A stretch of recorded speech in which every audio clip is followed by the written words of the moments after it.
퇴직연금에 대해서 좀 말씀을 드려볼게요. 이제 연말이 다가오니까 퇴직연금에 대해서 DB형인지 DC형인지 IRP에 대해서 문의 전화가 좀 있는데, 어찌됐든 가입하면은 좀 안전한 게 있어서 DB형이든 DC형이든 IRP든 어떤 유형을 선택을 하나 기업에 돈이 적립되어야 된다는 거는 이제 공통된 점이에요.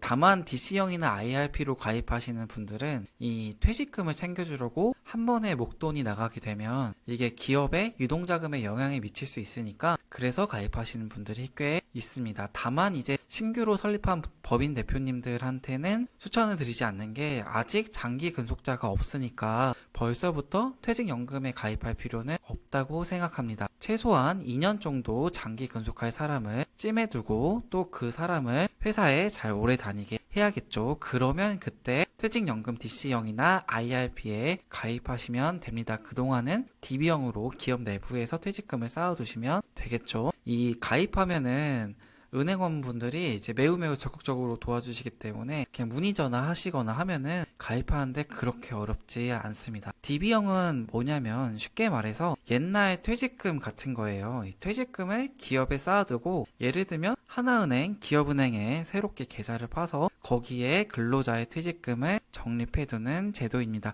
그러나 단점은 기업이 공중분해되면은 근로자도 퇴직금을 받기가 어려워지겠죠. 민사소송을 해야 되는데 이미 도산난 기업에서는 받기가 쉽지 않습니다. 그래도 이거는 옛날 얘기고, 요새 대표님들이랑 얘기를 하면은 퇴직금을 보통 많이 챙겨주려 하세요. 그 사람이 기업에서 안 좋게 해서 나가더라도 퇴직금은 노동법상 지급해야 되는 금액이기 때문에 DC형이든 DB형이든 IRP든 간에 근로자분들은 퇴직금을 받을 수 있습니다. DB형을 쉽게 좀 말씀드리면, DB형의 장점은 퇴직 전 3개월 임금으로 퇴직금을 산정하기 때문에 가파른 임금 상승을 가진 경우에, 예를 들면 대기업의 경우에는 오히려 DB형이 좋을 수 있습니다. 재무 건전성이 뛰어나고 어느 정도 임금 상승률에 대해서 퇴직금을 보장받을 수 있기 때문입니다. DC형은 근로자 연봉의 12분의 1 정도를 매년 적립하는 개념이고, 불입자는 기업주가 되고 이거를 찾을 수 있는 권리를 갖고 있는 사람은 근로자가 되는데, 이 보통 예적금과 다른 점은 퇴직하기 전에는 근로자가 이거를 깰 수가 없는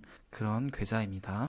적금 시기라고 생각하면 되고, DC형과 IRP의 차이점은, IRP는 근로자가 이직을 하더라도 계속해서 퇴직금을 적립해 나갈 수가 있고, 이러한 게 장려되는 이유는 55세 이후에 퇴직연금으로 수령하면 세제 혜택이 있기 때문에 국가에서 장려하는 편입니다.